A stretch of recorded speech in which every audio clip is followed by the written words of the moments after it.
Welcome to Thoughtful Planning. I'm Honey. Please note, this podcast is for educational purposes only and should not be considered financial, legal, or tax advice.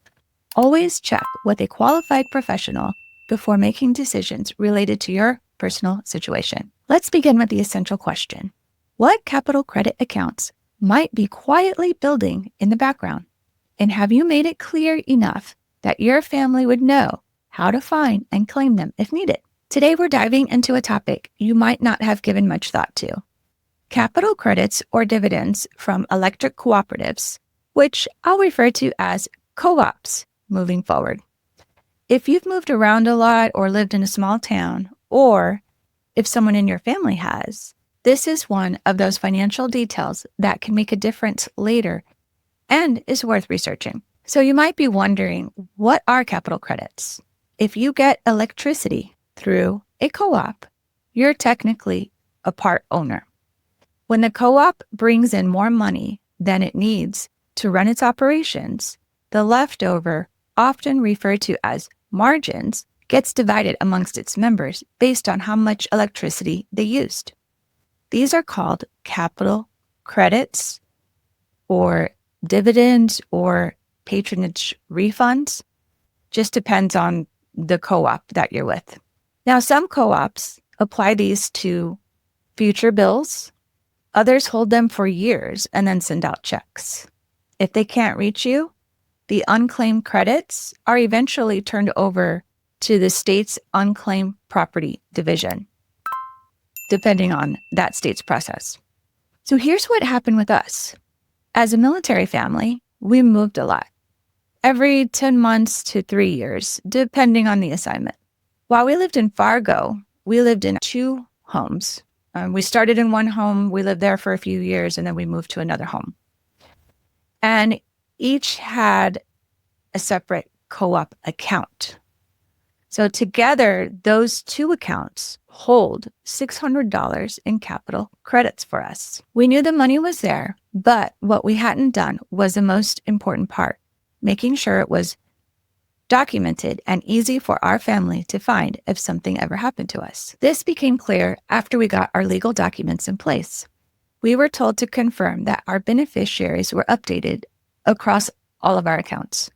So I called our current electric co-op to ask how capital credits are paid out and what would happen if we passed away. That's when they sent me a form called the Establishment of Capital Account, which gave us several options, including the ability to add a payable on death or POD beneficiary. Now, if you ever receive a form similar to this and you're not sure how to complete it, I recommend speaking with an estate attorney to make sure everything is filled out correctly. That small step, making the call, getting the form, and documenting everything, gave us real peace of mind. They also informed me that as these capital credits are available, or when they are available, they are applied.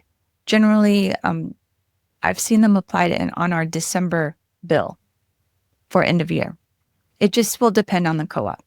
So I documented all the information within our planning documents, set a yearly reminder to check for payouts, and made sure we completed the beneficiary form. But here's what you need to know. Not all co-ops do this. So I called the co-op in Fargo to ask if we could submit a beneficiary form there. And their response: no, we don't offer that at this time, but it's a good idea. And they continued to say if something happens, your executor would need to contact them for further instructions. So one other thing I'll point out too is, before I even called Fargo, I had looked on their website and it had frequently asked questions. I believe that's where I found it. Anyhow, it had said if you moved away and your credits are less than $1,000, then you should be able to request those funds. Of course, they would be reduced if the timing wasn't right for them to be available. I called and I talked to the person there, and the girl said that is a new policy and it didn't come into effect until after I moved away from there. So that's why this is important for you to document, because in the example of Fargo, they are just now paying out for 2004 and the first part of 2005. So that's like 20 years.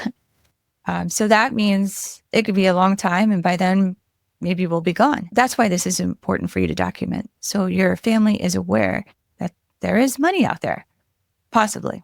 And it's exactly why this topic matters. If you've ever lived in a co-op service area or know someone who has, maybe a parent, a sibling, a friend, this could matter more than you think. And it's important that you share it with them. So not everyone lives in an electric cooperative. Okay, so just want to make sure that I'm being clear here. This is not all electric companies. These are strictly the ones that are electric cooperatives. Here's what I want you to do today. If you're not sure whether you had a co-op in your past, take a few minutes and on your favorite internet browser, search by adding your former city and state and then the plus sign and then the words electric cooperative. If an electric cooperative comes up, go to their official website, look for capital credits or frequently asked questions, or the unclaimed property section on their website. I clicked on the various menu options for this particular co-op I was looking into. And then as I clicked on the drop downs, they listed theirs as capital credits. So I clicked on that and read all the information that was offered.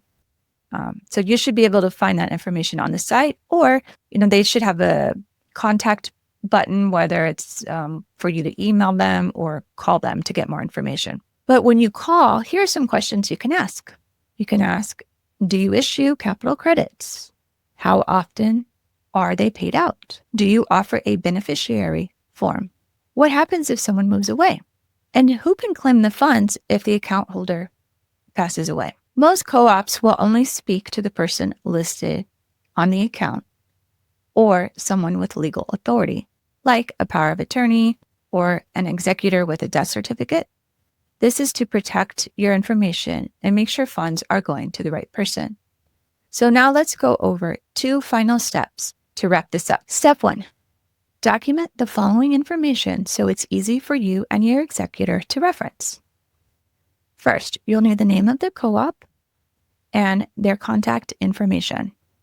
You'll also want to document the payout policy, include the account holder's name and account number, the address and dates of service for this account, the current capital credit balance, whether you submitted a beneficiary form and confirm they have it on file. Remember, not all co-ops offer beneficiary forms. If they don't have one, then just make sure you note that on there so you're aware. And maybe when you call the following year, you can ask if perhaps they have a beneficiary form now. You'll also want the date of your call or email and who you spoke to. And then the name of the person in your family you shared this information with so someone else knows it exists. Now here's step 2. You're going to want to set a recurring task reminder to check back with the co-op once a year, especially if you've moved or the account belongs to someone who's passed away. Even after someone dies, their estate may be entitled to receive any outstanding capital credits. So be sure to follow up. Now here's a bonus tip. After checking the co-op's site, also go to the state's unclaimed property website.